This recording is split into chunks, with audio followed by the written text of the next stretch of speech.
del lunes 23 de marzo de 2020.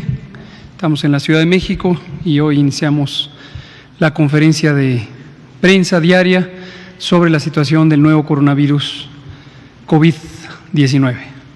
Y hoy ejercemos una distancia tan sana que hoy voy a estar solito. Entonces, nos vamos a centrar en dos cosas. Hoy vamos a aprovechar para recapitular sobre algunas dudas. Entonces, seré más breve en presentar el informe diario de la situación en el mundo, de la situación en México. Recordaré un poco el concepto básico de la sana distancia y las medidas de distanciamiento social, tanto generalizadas como las individuales que puede ejercer cada persona en el seno de su familia o en su vida diaria, y después abrimos a preguntas y respuestas. Entonces, si me pasa la primera imagen, por favor. Aquí tenemos el informe mundial, me voy a permitir pararme para poderlo ver de manera más clara. Hasta el momento, en el mundo, desde que inició la epidemia en Wuhan, China, en los primeros días de enero, hasta hoy, 23 de marzo de 2020, se han acumulado 332.930 casos y, como hemos comentado en varias ocasiones, solo una proporción, en este caso 67%, son casos que se estima permanecen activos, es decir, han ocurrido en los últimos 14 días y por lo tanto son personas que, teniendo el padecimiento, pueden contagiar el virus. Los demás ya son personas que se recuperaron y ya no pueden transmitir, y lo más probable es que la enorme mayoría, si no es que todos ellos, tienen inmunidad, tienen defensas contra el virus, por lo tanto ya no pueden ni contagiarse ni transmitirlo. La tasa de letalidad global la expresamos ahora en manera de porcentaje porque queremos enfatizar un cambio importante que ha ocurrido desde que la epidemia cambió de lugar en el mundo, que es el aumento de la proporción de personas que, padeciendo la enfermedad, especialmente la forma grave, pueden resultar en muerte.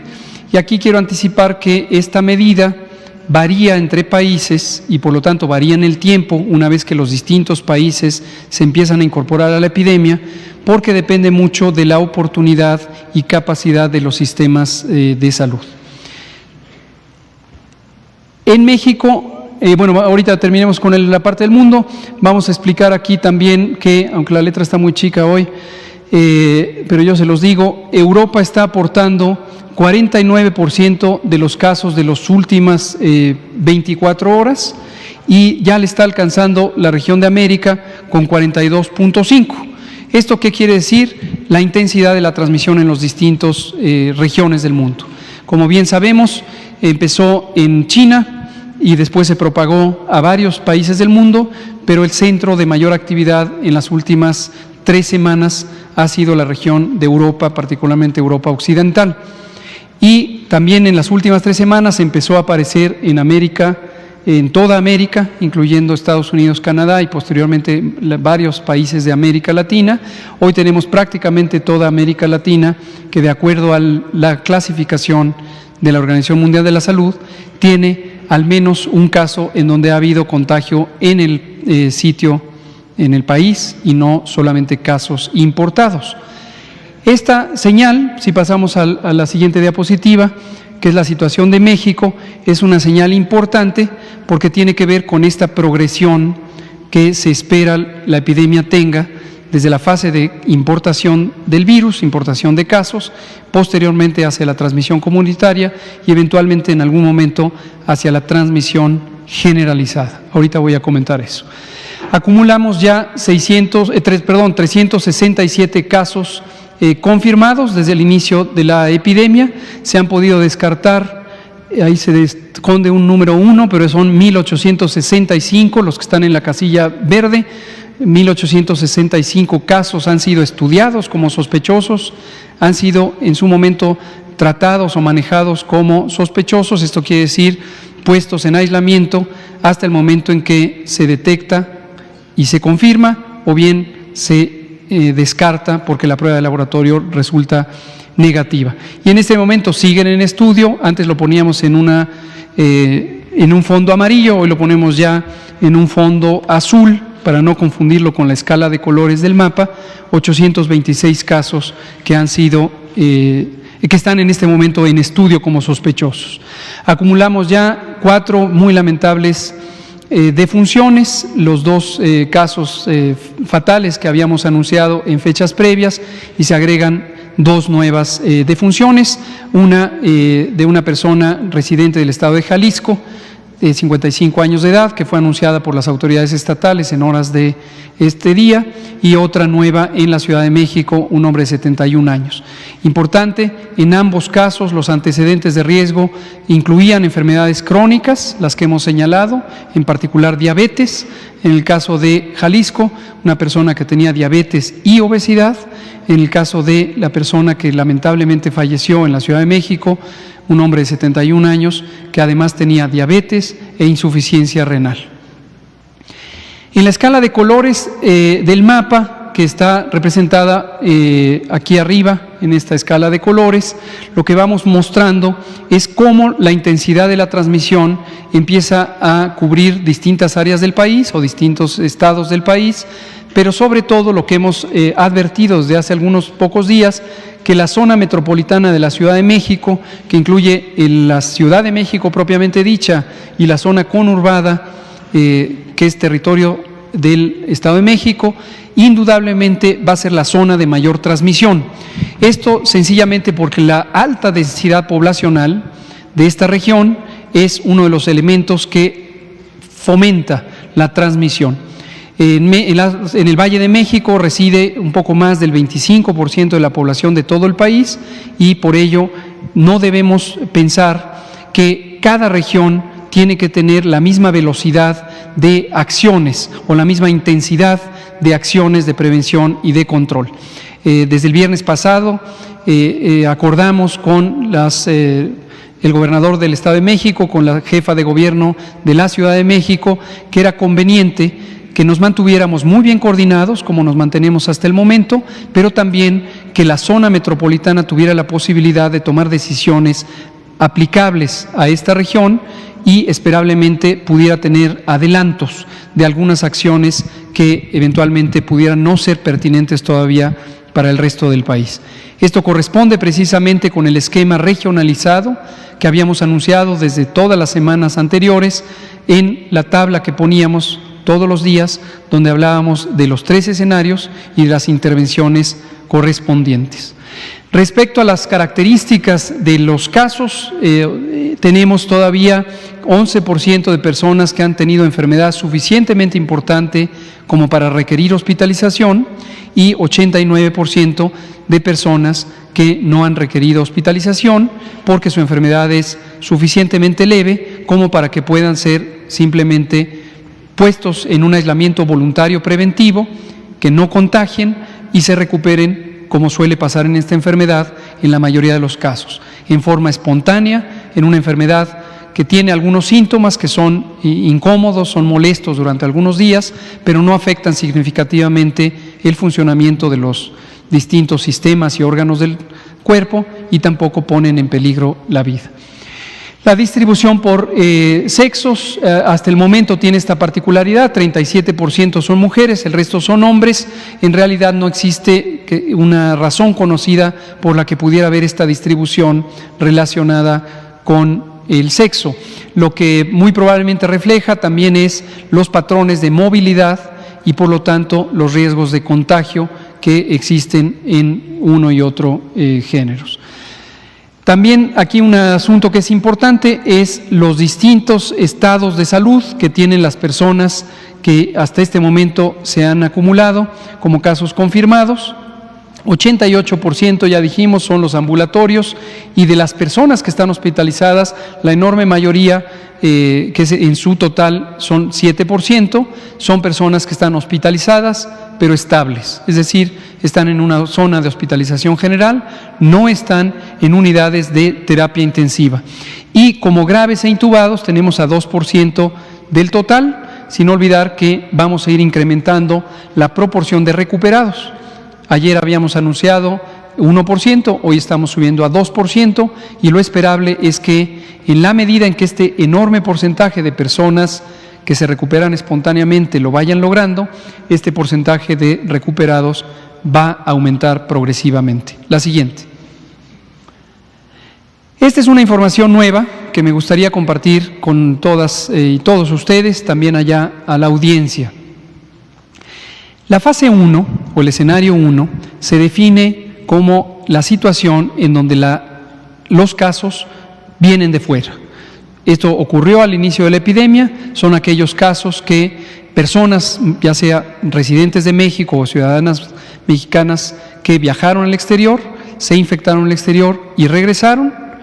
Posteriormente se agregó otro tipo de relación con la importación, que es personas que vinieron de visita desde el exterior y contagiaron a personas en México.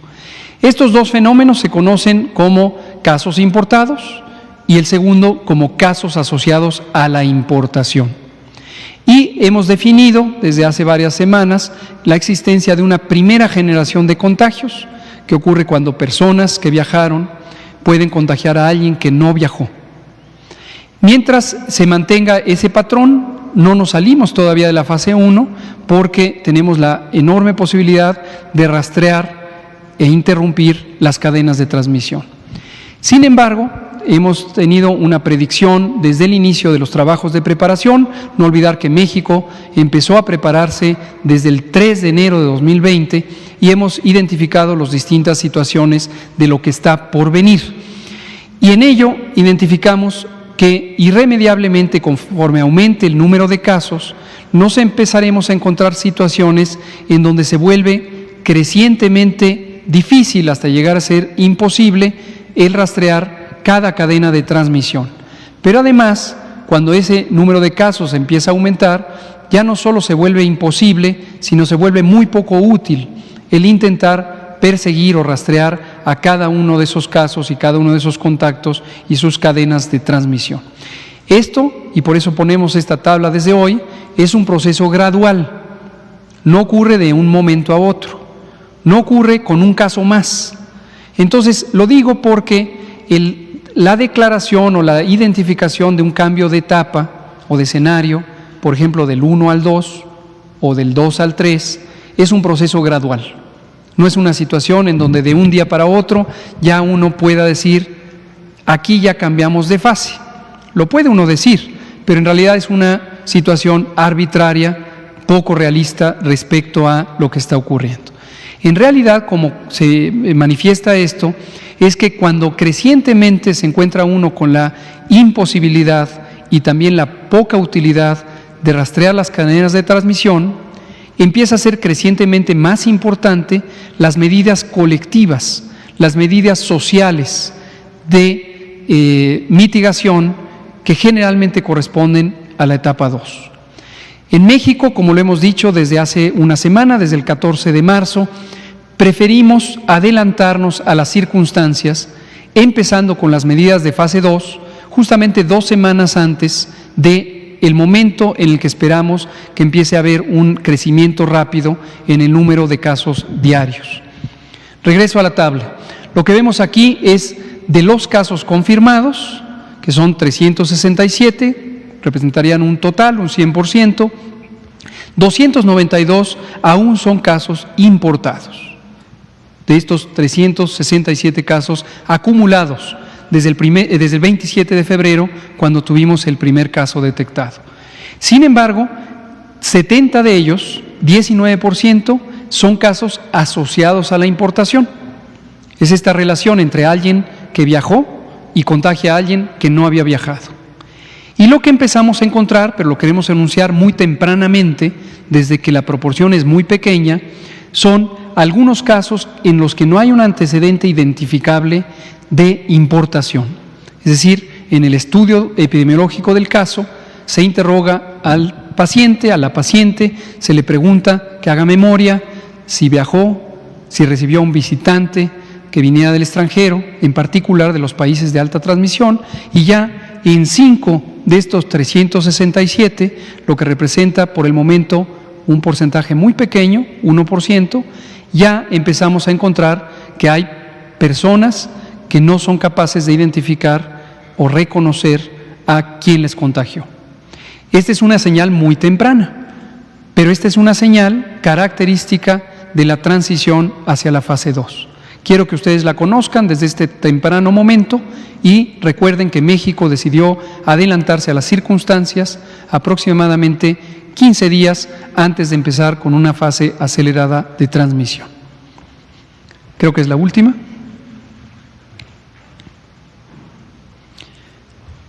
Vamos a abrir entonces a preguntas y respuestas. El compañero levantó la mano, luego Araceli, luego usted y luego 3 de esta filita hasta llegar a Mauricio.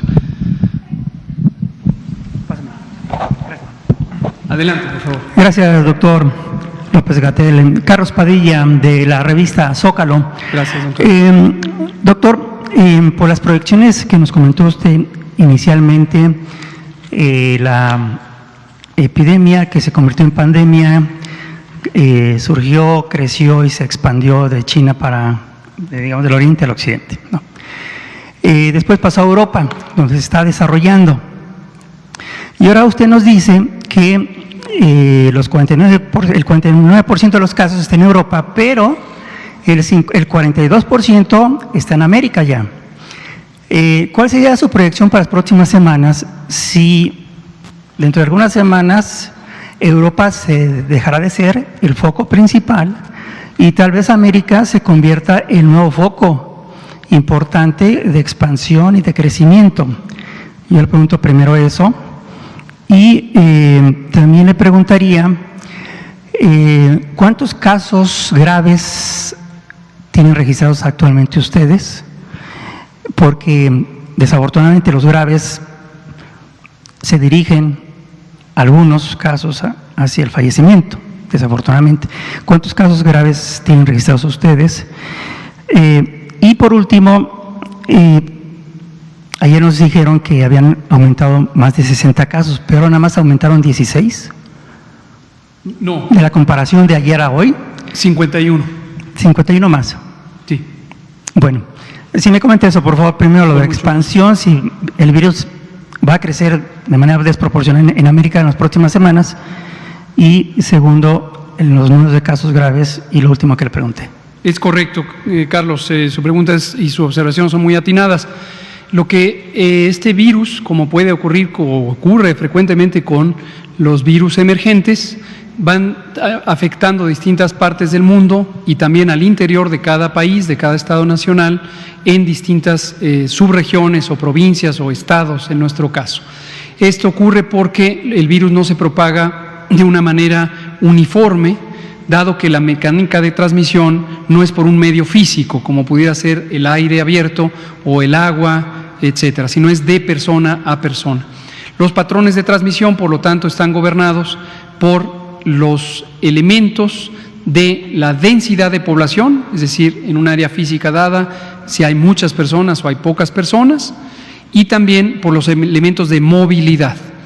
¿Por qué Europa específicamente? No hay una razón que uno pudiera anticipar como única, pero sin duda la región de Europa, particularmente occidental, es una región, por sus características económicas y políticas, de importante afluencia y movilidad de personas. En Europa no hay fronteras físicas, por lo menos en lo que está definido como la Unión Europea. Entonces, la libre movilidad de las personas, desde luego, finalmente integra en términos de salud a todo el territorio europeo. América, indudablemente, como lo fue en su momento China y posteriormente el sureste asiático y después Europa, empezará a convertirse en la zona de mayor generación de infecciones, por lo tanto, en el mayor número de casos nuevos en las últimas 24 horas y, según el tamaño poblacional, terminará siendo una región que aporte significativamente casos. Respecto a la cantidad de personas o la proporción de personas que se encuentran graves, es precisamente lo que señalé, si me pasa 2 diapositivas atrás, donde está el mapa de México, 3, es lo que señalé y señalamos todos los días, lo que se ve en el círculo que está en la esquina inferior izquierda de la gráfica. Ahí está la distribución de acuerdo al estado de salud. Lo que está en verde, con un 84%, son las personas que tienen enfermedad leve. Los que están en azul clarito son personas que están hospitalizadas, pero estables, es decir, en una cama de hospitalización general. Y lo que está en un 1%, en un color que me parece que es magenta, son las personas que están en una terapia intensiva. Entonces, este sería el 1% de los 367, entonces estamos hablando de 4 casos. Bien, perdón el paréntesis. A pesar de las recomendaciones de Claudia Sheinbaum, algunos restaurantes de aquí del centro histórico continúan abiertos. Su exhorto, por favor. Exhortamos, y aprovecho así se me ponen a su sana distancia, para recordarles que su sana distancia es la mejor herramienta, la mejor fuerza que podemos tener para controlar esta epidemia. ¿Por qué razón? Porque es una epidemia causada por un virus que se transmite por la vía respiratoria. Cada vez que hablamos, tosemos, estornudamos, gritamos o cantamos, todos, absolutamente todos los seres vivientes o todos los animales, pero en este caso los humanos, que somos también parte del reino animal, despedimos vapores o aerosoles de secreciones respiratorias y también gotas, pequeñas gotas de saliva, a veces son visibles, a veces son demasiado pequeñas para ser visibles. Ese material líquido proveniente de una persona infectada tiene una concentración importante de virus. Esos virus, si llegan a los ojos, la nariz o la boca de una persona susceptible, le van a causar la infección. Y una proporción de las personas infectadas, que podría ser hasta el 5 o 10% de los infectados, puede desarrollar enfermedad. COVID es la enfermedad. El virus se llama SARS-CoV-2, pero COVID es la enfermedad. De modo que una persona con el virus, que uno puede documentar la existencia del virus, pero que no tiene fiebre, dolor de cabeza, dolor de garganta, tos, estornudos, malestar general, no tiene COVID. Entonces, esto de los espacios públicos es importante porque en la medida que todas y todos nos quedemos en casa, permanezcamos en casa siempre que esto sea posible, no salgamos por las plazas públicas, por el transporte público, evitemos ir a lugares concurridos, eso va a ayudar a cada una y uno de ustedes, a cada uno y una de nosotros, a que no nos contagiemos. Y eventualmente, si tenemos enfermedad, a que no contagiemos a otros. Hay que conservar una sana distancia y que su sana distancia nos ayude a todos, a ustedes mismos, a nosotros mismos, a todos. Vámonos aquí en filita, habíamos dicho el colega de Araceli, el colega de allá atrás, y luego esta filita hasta Mauricio. Preguntarle si en este nuevo material que nos está ofreciendo sobre los conteos hay 5 de los 367. Lo que había comentado, el nuevo material que nos ofrece sobre las características de la fase 2, ¿a qué número tendríamos que llegar para declarar una fase 2? Porque esta lámina se incluye en toda la información que nos habían estado dando a lo largo de estas conferencias.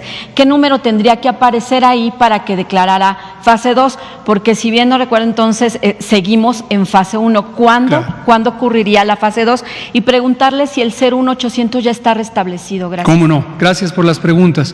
Son interesantes. A todos nos gusta tener blanco, negro, lloviendo, secas, arriba, abajo. Uno se siente más cómodo cuando las cosas se clasifican en sí o no, y eso nos lleva a pensar que las fases de una epidemia se pueden definir en un punto preciso porque se alcanza una proporción de casos no rastreables, porque se llega a un número de casos, pero en realidad no funciona así. En realidad sabemos que esto es un proceso continuo que inicia, tiene una evolución, llega a una fase donde hay un importante acúmulo de casos, hay un punto de máxima transmisión y eso sí, después de ese punto de máxima transmisión empieza a descender, pero también progresivamente. Hemos dicho, preparémonos para una epidemia larga porque si tenemos éxito en retardar la transmisión, vamos a tener una epidemia larga. Eso no agrada mucho, pero se compensa con el hecho de que vamos a tener pocos casos en general, pocos casos al mismo tiempo y vamos a poder prolongar el momento en donde no tengamos demasiados casos. Son los 3 objetivos de la mitigación. Entonces, atendiendo a la pregunta, no hay una cifra preespecificada, un umbral, un punto de referencia. Más bien lo que hacemos es que todos los días en nuestra unidad de inteligencia epidemiológica y sanitaria revisamos la información y entonces esa información nos permite tener señales que nos orientan sobre cuáles son las intervenciones que debemos aplicar en cada momento. Precisamente por eso tomamos la decisión de adelantarnos a las circunstancias. En el mundo se va conociendo sobre cómo funciona la epidemia, sus características, sus mecanismos de alteración de la sociedad y de las personas, y pudimos conocer la epidemia, cómo se comportó en los países europeos. No queremos que nos pase lo que ha ocurrido muy desafortunadamente en los países europeos, en donde en un momento dado hubo un retardo en algunas acciones que pudieron haber quizá prevenido este escalamiento tan acelerado. El escalamiento acelerado lo vamos a tener, que no haya duda. Va a haber un momento en el que en México los casos estén progresando, multiplicando de manera muy acelerada. Pero ¿cuántos casos lleguemos a tener durante esa fase de cambio rápido? Eso depende de las medidas de mitigación comunitaria masivas que hemos puesto ya en vigor. Entonces, lo que hicimos fue adelantarnos, es indistinto si le llamamos 1 o 2, de momento eso no es informativo, lo que dijimos es tenemos que actuar. Lo que va a ocurrir es que vamos a lograr retardar la transmisión y de todos modos vamos a estar apreciando, no sé si día con día, pero por lo menos cada algunos pocos días, que perdemos la trazabilidad de los contagios, lo cual ya será irrelevante porque ya tendremos en práctica las medidas comunitarias. Perdón, porque de hecho la OMS había dicho que ya estábamos en fase 2. Es por eso mi pregunta. No, porque la OMS no usa este tipo de clasificación. Usa el mismo modelo de algunas características que ocurren en cada etapa de la epidemia, pero la idea precisa de decir 1, 2 y 3, o por ejemplo la OMS de hecho usa 4 fases, es muy variable. ¿Sí? El local. Ya pasó de casos importados únicamente a hoy transmisión local. Ese cambio ya lo hizo. ¿Eso en México qué implica? ¿Ya estamos fase 2, sí o no? A ver, lo retomamos. Esto que hoy se hizo notorio en el informe de la OMS, en el informe diario, atiende a que la OMS solo tiene en ese informe 2 puntos, que son los que aparecen en el mapa. Si nos regresamos, vamos a guardar un momentito a Susana distancia y vámonos a el mapa de la OMS, el mapa global. La OMS solo clasifica de 2 maneras. Solo hay casos importados, es el tipo 1, o además de casos importados hay casos comunitarios. Y de esa manera ha ido coloreando el mapa. La importancia de eso para la OMS, que vela por la salud global, es que le da una mejor noción de la dispersión comunitaria en los países. Nosotros tenemos casos de transmisión en la primera generación comunitaria, como los tenemos ahí documentados, tenemos 20% de ellos, o casi 20%, y para la OMS estos ya son casos comunitarios. No hay ningún problema. Efectivamente son contagios que ocurrieron en el interior del país. Eso no es algo que por el número nos lleve a que un día fijo ya hay una fase 2 o en su momento una fase 3. He dicho, es un proceso gradual y vamos a ir viendo cómo progresivamente aumenta la proporción de aquellos contagios que ocurrieron en el país y se mantiene fija o cambia muy poco aquellos contagios que provienen del exterior. Seguía ahí el compañero y luego nos vamos aquí por la filita. 01800, bueno ya no es 1, el 800 0044 800 ya sirve desde la semana pasada, nunca dejó de servir, pero lo que sí tuvo es una gran saturación. Y ahora hicimos una expansión, mi agradecimiento a el equipo de Política Digital Nacional aquí en Presidencia y también al ingeniero César Vélez, el director de Tecnologías de Información en la Secretaría de Salud, que trabajaron muy afanosamente para profesionalizar y expandir nuestra capacidad del número de atención a los ciudadanos. Vamos, está usted y luego la Filita, por favor. ¿Qué tal? Buenas noches, Pancho Parra para el Mañana News de La Octava. 2 preguntas. La primera tiene que ver con la parte de la transición de fase 1 a fase 2. La encuesta del doctor Alejandro Moreno en El Financiero revela que al menos en la Ciudad de México hay una gran aceptación a las medidas de su sana distancia, básicamente, rondando de 82% que dicen que sí es necesario no acudir a, más bien cerrar negocios como bares y restaurantes, hasta 94% que dicen no a los conciertos masivos. En ese mismo contexto y para ir mitigando, bajando la curva, diversos gobiernos y disposiciones en la Ciudad de México, en el Estado de México y otros gobiernos locales han empezado a hacer llamamientos casi obligatorios a que la gente no salga, e incluso ciertos gobiernos locales utilizan la palabra toque de queda. Eso es muy preocupante en términos jurídicos, y querría ver si de parte de la Secretaría de Salud, cuando lleguemos a la fase 2, porque vamos a llegar, ya nos dijo, se van a tomar estas disposiciones legales serias, ¿no? Y la segunda pregunta es respecto a la capacidad del sistema de salud, que ya se ha estado comentando aquí en las conferencias. Hay una proyección del maestro Jorge Galván, donde con un modelo que ha estado circulando, proyecta que en el pico máximo podríamos llegar a utilizar 86,000 camas. ¿Tenemos esa capacidad? Sí, no, sé que se van a adaptar algunas, y en esta misma medida quisiera preguntarle ¿qué consideraciones se están tomando con el personal de salud? Porque en los chats y grupos en redes sociales de doctoras, residentas, médicos internos de pregrado, etcétera, se comenta mucho esto, se sienten bastante abandonadas. Los encargadas de instrucción les dicen, pues tráete tus 8 cambios, consigue tus máscaras y demás. Están los screenshots, circulan, de buena fuente los conozco, y sé que ustedes no los quieren dejar abandonados y que también navegan con un presupuesto raquítico que ojalá cambie dada esta circunstancia. Esas serían mis 2 preguntas, grosso modo, disculpe. Con mucho gusto, muchas gracias por sus preguntas. Empecemos por la última y primero aclarando lo que usted afirma, navegan con un presupuesto raquítico, pues es algo que no es verídico, así de simple. Es decir, esta idea que suele ser especulativa, no basada en datos, de la inexistencia de financiamiento, no la hay, ya lo hemos explicado. Mañana precisamente vamos a comentar un poco más, aprovechando el pulso de la salud. Sí que nos centramos en los aspectos que le son trascendentes. El presupuesto de salud en general en México históricamente ha sido un presupuesto menor a lo que podría ser deseable.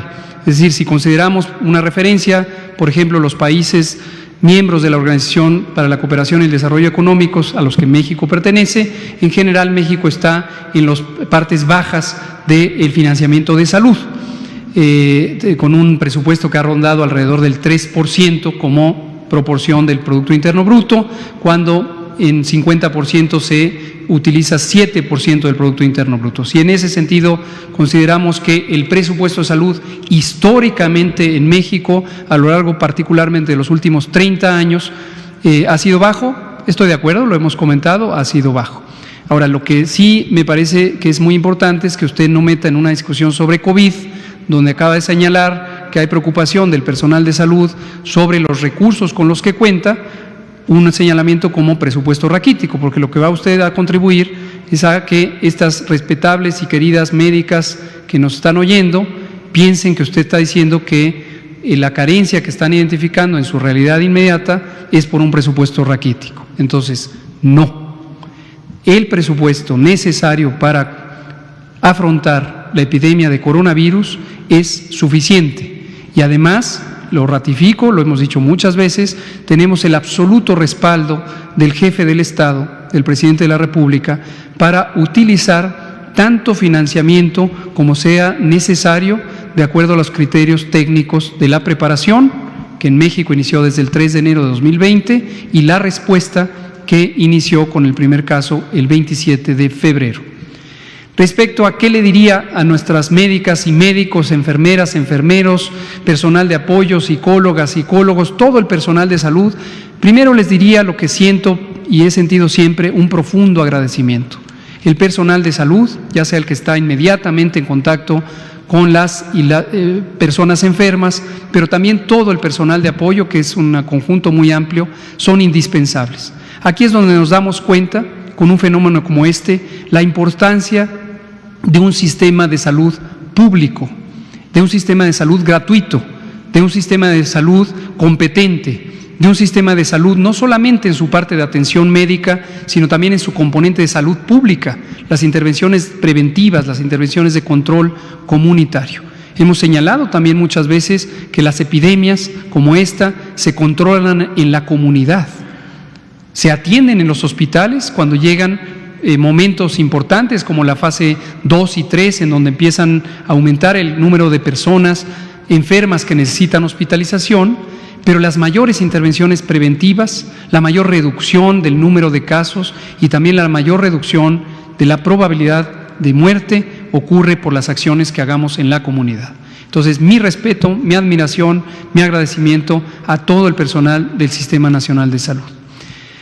Sobre lo que mencionaba de las medidas y la aceptación social, es una muy buena noticia.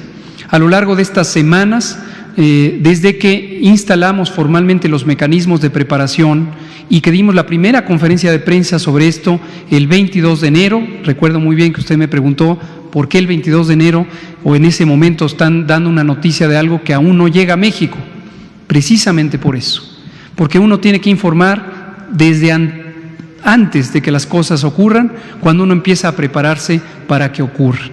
Y entonces eso nos ha permitido que la comunidad esté familiarizada con lo que estamos haciendo, por qué lo estamos haciendo, y pueda ver de manera transparente cómo el gobierno mexicano, no solamente el gobierno federal, sino con la contribución de los gobiernos estatales y con todas las instituciones, no solo del sector salud, sino de toda la estructura del gobierno, ha vinculado a la sociedad a un proceso de preparación que es de todos, de todas. Entonces, efectivamente, en este punto en el que estamos teniendo ya esta transición entre la fase 1 y la 2, es crucial recordar que lo que hagamos cada uno de ustedes en su casa, en su trabajo, en el ambiente público, va a ayudar a ustedes mismos, va a ayudar a todos. Conservar la sana distancia, cada uno conservando su sana distancia y contribuyendo a los demás a que nos distanciemos temporalmente y físicamente, pero no emocionalmente, para lograr coordinarnos apropiadamente. Muchas gracias. Vamos por la siguiente fila, por favor. Buenas noches, subsecretario. Hoy el director de la OMS señaló que las medidas de distanciamiento social son defensivas y son insuficientes, y de hecho dijo que para ganar hay que atacar con tácticas agresivas y bien dirigidas, hacer pruebas a todos los casos sospechosos, aislar y cuidar de todos los casos confirmados y poner en cuarentena a los contactos cercanos. Esa es mi primera pregunta. ¿Qué va a hacer México frente a esa declaración de la OMS? Y por el otro lado, ya entendimos que se adelantaron las medidas de fase 2, que hay 5 casos que ya no son de importación, pero ¿cómo le explicamos a la población para que nos entienda y sobre todo que nos crea que vamos a entrar a la fase 2? O sea, ¿cuál es el indicador que le va a decir a usted, que nos venga a decir que ya estamos en fase 2? Ya entendimos que no es el número de casos, que no es de un día para otro, pero ¿cuáles serían esos indicadores que a usted le harían anunciar la fase 2 de la contingencia? Gracias. Con mucho gusto. Respecto a las declaraciones del doctor Tedros Ghebreyesus, director general de la Organización Mundial de la Salud, es interesante porque cada día, según quien interprete lo que él dijo, mira más hacia el tema de las pruebas, mira más hacia las intervenciones de contención, mira más hacia las intervenciones de mitigación, o mira más a las intervenciones de preparación, de escalamiento hospitalario, o mira más hacia las medidas de mitigación en el aspecto socioeconómico, etcétera. La preparación y respuesta ante un fenómeno complejo como es una epidemia requiere enfocar todos los aspectos. Algunos que también aquí hemos comentado es, por ejemplo, el miedo social, la ansiedad. Esta es una reacción humana, natural, que hemos evolucionado con ella, no solo los humanos, sino también las distintas especies animales, como un mecanismo de protección. Sin embargo, cuando el miedo se exacerba, aumenta y nos ofusca la razón, empezamos a tener percepciones desmesuradas, percepciones ya sea exageradas o distorsionadas de la realidad, que a su vez nos llevan a no enfocarnos, a no atender lo que es importante atender, sino distraernos con detalles. Sobre esto que comenta de las pruebas dirigidas a los casos sospechosos, es exactamente lo que hemos hecho casi todos los países desde el inicio de la epidemia. ¿Cuándo empezó a hacerse eso en México? Antes del primer caso. Como resultado de ese mecanismo, logramos detectar el primer caso el 27 de febrero. Pero eso lo empezamos desde mediados de enero con el mecanismo precisamente que describe el doctor Tedros Ghebreyesus, que consiste en tener una definición de caso sospechoso, que en su momento era una persona con los síntomas característicos y el antecedente de viaje al inicio era a Wuhan, posteriormente a Hubei, posteriormente a Asia, posteriormente a una lista de 7 países, posteriormente a cualquiera de esos países más los de Europa. En este momento es intrascendente el antecedente de viaje, porque en todos los lugares del mundo, incluido México, tenemos a alguien que puede contagiar a una persona susceptible. Entonces, durante la fase 1, este es el mecanismo fundamental y este mecanismo considera o es parte del repertorio de contención. Y la contención consiste exactamente en eso que describió el doctor Ghebreyesus en varias ocasiones y que hemos estado haciendo. Se identifican los casos sospechosos, se les pone en aislamiento sin esperar el resultado de la prueba, se les hace la prueba, se estudian a sus contactos y a los contactos también se les pone en aislamiento. Conforme el número de casos y contactos en este proceso que acabo de describir aumenta, ese mecanismo se vuelve no solamente más difícil de ejecutar, sino menos útil, porque empieza a ser tanta la carga de casos que lo que tenemos que tomar es una acción colectiva. Y esas acciones colectivas son precisamente las acciones que son más útiles en la fase 2, donde empieza la transmisión comunitaria, al principio muy poquito y luego progresivamente aumenta. Y precisamente hay una fase mixta de las medidas de prevención y control, en donde coexiste el proceso de contención y empieza a ocurrir el proceso de mitigación. ¿Cuál es más efectivo? Es una pregunta muy legítima. Hay quien prefiere tener una sola variante de las cosas en la vida. Y en este tema técnico, en realidad no es así. En realidad, cada una tiene su momento, cada una tiene sus ventajas y cada una tiene sus grandes limitaciones. Y la combinación apropiada de los distintos mecanismos de contención y de mitigación, así como de vigilancia, es lo que nos lleva a un resultado final que puede ser exitoso. ¿Qué indicador exactamente dentro de esa fase? ¿Qué variables tendría que considerar Con mucho gusto se lo usted? contesto.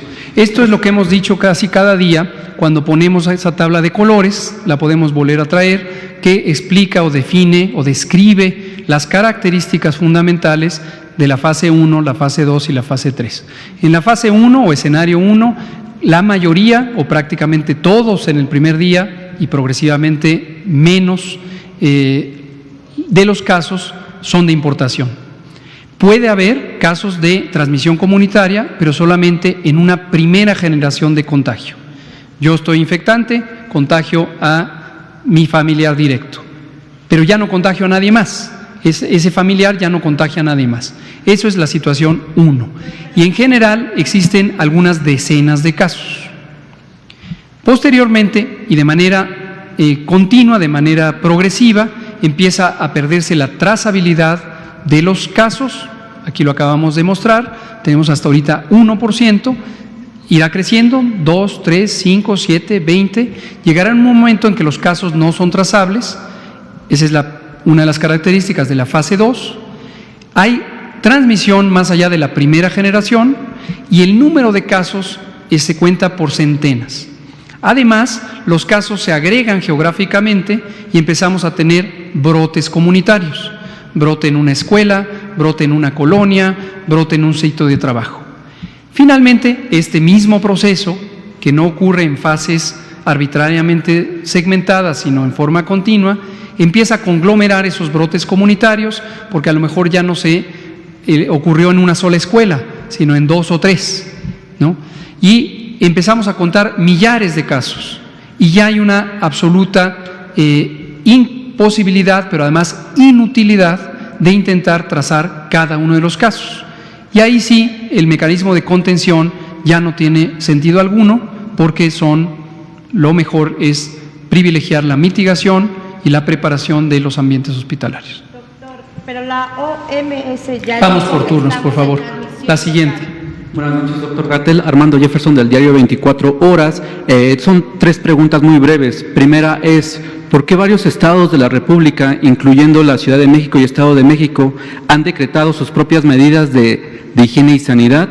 ¿No sería mejor que el gobierno federal tomara una medida en general y que los demás estados confluyeran sobre esa misma? 2, hace rato tomaba, no recuerdo qué diapositiva era, si la 3 o la 4, donde ponía los casos de México, las muertes que ha habido, los casos que están presentes, pero me surge un poco la inquietud si ya se tiene registro de algunos casos que ya estén aliviados. No sé si ya se cuente con esa información o que vaya ya de salida. Y la 3 es viable que el gobierno mexicano siga aplicando las pruebas de COVID-19.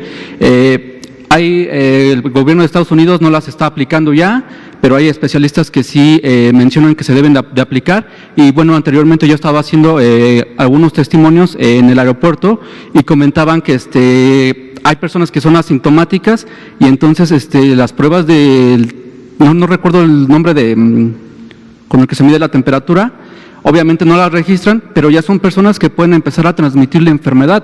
Entonces ahí, ¿qué medidas se deberían de tomar o qué prevención? Eso sería de mi parte. Con mucho gusto. Vámonos a esa tercera pregunta que hace referencia a algo que también hemos explicado aquí en varias ocasiones.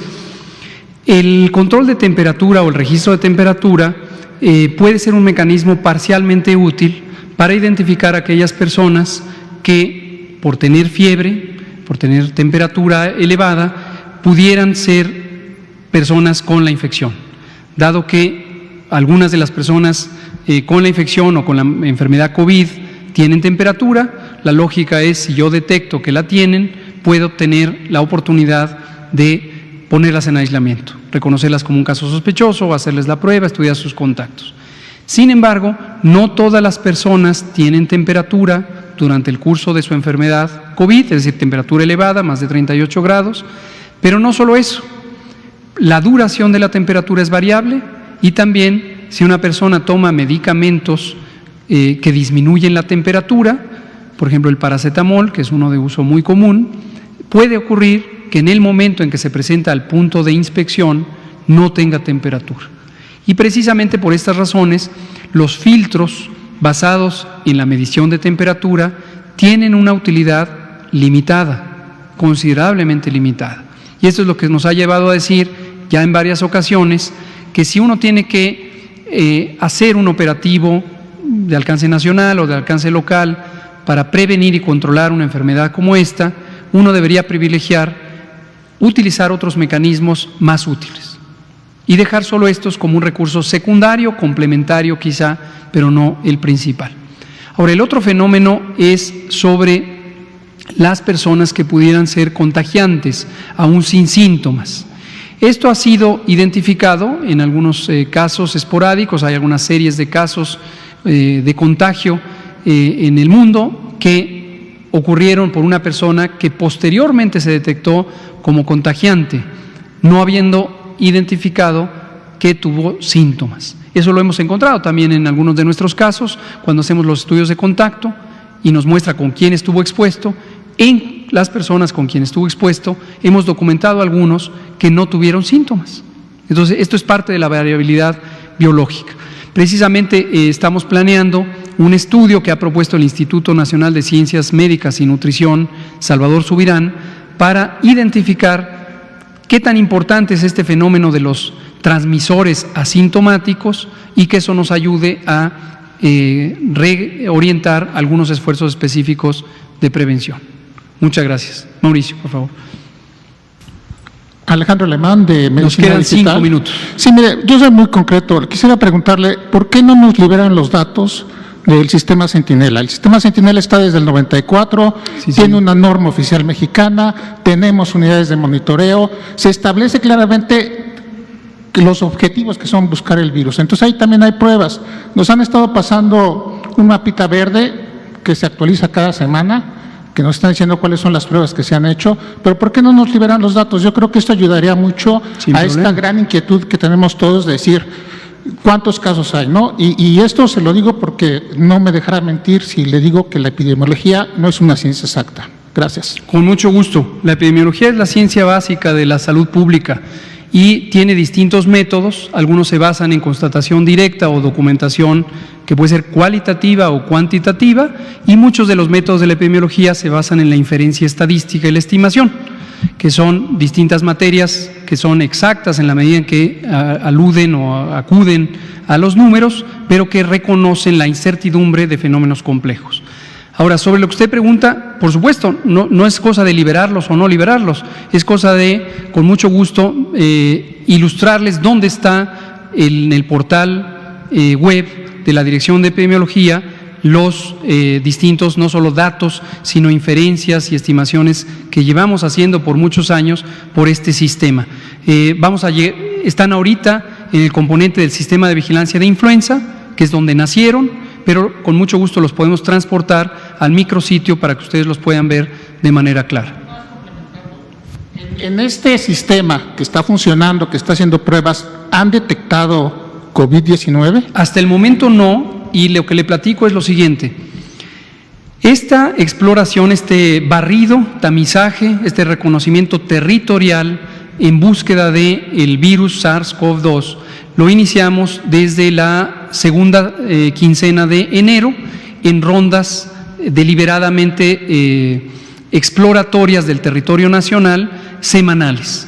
Sin embargo, la prueba diagnóstica para coronavirus SARS-2 o SARS coronavirus 2, que es el virus causante de COVID, lo incorporamos al sistema de vigilancia epidemiológica de influenza. En todos los casos de enfermedad tipo influenza de característica grave, que le llamamos infección respiratoria aguda grave, se hacen pruebas de laboratorio. Y en esas pruebas de laboratorio se hacían pruebas para 13 virus respiratorios, influenza A, influenza B, metaneumovirus, rinovirus, otros coronavirus, etcétera. Y desde la primera semana de febrero incorporamos también a ese mecanismo la detección del nuevo coronavirus 2019. Ahora, de manera ya formal, ya no como un elemento exploratorio del territorio, sino ya como el mecanismo central del seguimiento de esta epidemia, a partir del viernes se aprobó la 5ª modificación de los lineamientos de vigilancia epidemiológica, que naturalmente tienen que cambiar de acuerdo a la situación y las preguntas que tenemos que resolver para enfrentar apropiadamente la epidemia en cada una de sus etapas y en cada uno de los aspectos. Este nuevo elemento es que a partir de esta semana, concretamente esta semana, hoy lunes 23, dado que los lineamientos se aprobaron el viernes pasado, van a coexistir 2 mecanismos principales de vigilancia: la identificación de casos sospechosos, su confirmación por laboratorio, el estudio de sus contactos, que como mecanismo de vigilancia además corresponde con la iniciativa de contención o la mecánica de contención que preguntaba la compañera que estaba aquí sentada. Eso va a seguir durante toda la fase 2, pero se suma ya a eso también todas las capacidades del sistema de vigilancia centinela de la influenza. Y les iremos comentando no solamente los casos observados, sino los casos estimados, porque la manera en que funcionan los sistemas de vigilancia centinelas es exactamente como funcionan las encuestas de cualquier tema o cualquier punto de interés. Básicamente, cuando hay fenómenos dispersos, no es útil, ni es informativo, ni es conveniente, ni es factible, ni es productivo tener una aspiración de que uno puede reconocer a todos y cada uno de los casos. Sería como querer contar las gotas de agua que hay en el mar, para que nos demos una idea. Pero lo que uno sí puede hacer es tener muestreos, y los muestreos, así como ocurre en las encuestas, son precisamente las detecciones de los casos observables que se identifican en las unidades de monitoreo de influenza. Pero finalmente sería completamente iluso y engañoso pretender, así como en una encuesta que solamente quienes respondieron la entrevista representan al todo, sería inútil pensar que los pocos millares de personas son el todo. Y igual funciona en la vigilancia de influenza, generalmente tenemos algunos casos, pero conocemos con qué variables se puede estimar la carga de los casos. Gracias. Un minuto, la última pregunta. Nada más para saber el estado de salud de los 3 bebés que fueron diagnosticados, uno en Jalisco, el de Jalisco justamente venía de España, los otros 2 no tenían referencia de viaje, Yucatán y la Ciudad de México, y bueno, el ejército va a tomar 10 hospitales. ¿Cuáles son? Sobre todo porque al parecer iba a haber 20 hospitales COVID y ya se están, digamos, reprogramando las citas que tenían los pacientes comúnmente. ¿Cómo está el tema? Gracias. ¿Cómo no? Mañana, aprovechando el pulso de la salud, vamos a dar detalles precisamente sobre esto que llevamos una semana y media comentando, desde que el presidente lo instruyó, que consiste en cuál es la colaboración que vamos a tener por parte del plan DN3E, que es el plan de apoyo a la protección a la población civil por parte del Ejército, y del plan Marina.